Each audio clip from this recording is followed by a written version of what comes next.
Le conclave, c'est l'un des moments les plus importants de l'Église catholique, et c'est à lui que revient la tâche de choisir un nouveau pape après la mort du Saint-Père. Mais comme tout cela fonctionne-t-il exactement? Découvrons-le ensemble.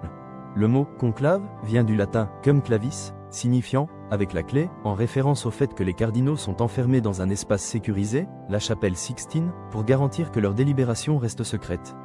Ce processus a évolué au fil des siècles pour devenir ce qu'il est aujourd'hui, une élection secrète mais intense qui marque l'avenir de l'Église catholique. Le conclave débute après la mort ou la démission d'un pape, comme ce fut le cas en 2013 avec la démission de Benoît XVI. Ce sont les cardinaux âgés de moins de 80 ans qui participent à l'élection. Après des réunions de préparation, les cardinaux entrent dans la chapelle Sixtine où ils votent par scrutin secret. Chaque cardinal inscrit le nom d'un autre cardinal, et le résultat est comptabilisé dans une urne. Pour qu'un cardinal soit élu, il doit obtenir 2/3 des voix, soit 77 votes sur 115, dans un collège de cardinaux. Mais si personne ne parvient à cette majorité, un nouveau tour de scrutin a lieu. Certains conclaves peuvent durer plusieurs jours, voire des semaines, comme celui de 1978 qui a duré 5 jours avant d'élire Jean-Paul II. Un symbole clé du conclave est la fumée qui s'échappe du toit de la chapelle Sixtine. La fumée noire signifie qu'aucun choix n'a été fait, tandis que la fumée blanche annonce l'élection d'un nouveau pape. Ce rituel remonte à 1869, bien que les fumées soient visibles seulement depuis 1878, après la construction de la cheminée sur le toit. Cet instant est suivi par des millions de catholiques dans le monde entier.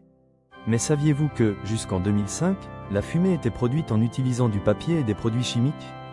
Depuis le conclave de 2005, un procédé plus moderne permet d'obtenir une fumée blanche ou noire de manière plus fiable. Le conclave existe depuis des siècles.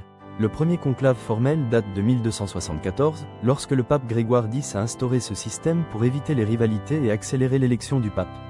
Avant cela, l'élection papale était souvent un processus chaotique, marqué par des conflits et des interférences extérieures. Un exemple marquant dans l'histoire des conclaves fut celui de 1978, qui a vu 2 papes élus.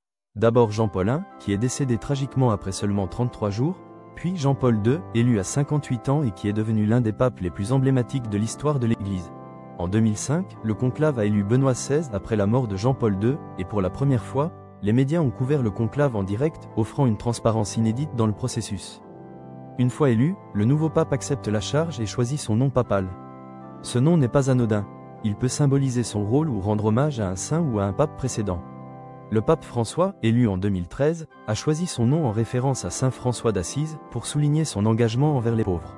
Le pape élu apparaît alors au balcon de la basilique Saint-Pierre et adresse sa première bénédiction, Urbi et Orbi, à la foule et au monde entier. Ce moment solennel marque le début d'un nouveau pontificat. Le conclave, bien que très ancien, reste un événement d'actualité avec des enjeux globaux. Le pape élu devient non seulement le leader spirituel de 1,3 milliard de catholiques, mais aussi une figure mondiale influente sur des questions éthiques, sociales et politiques.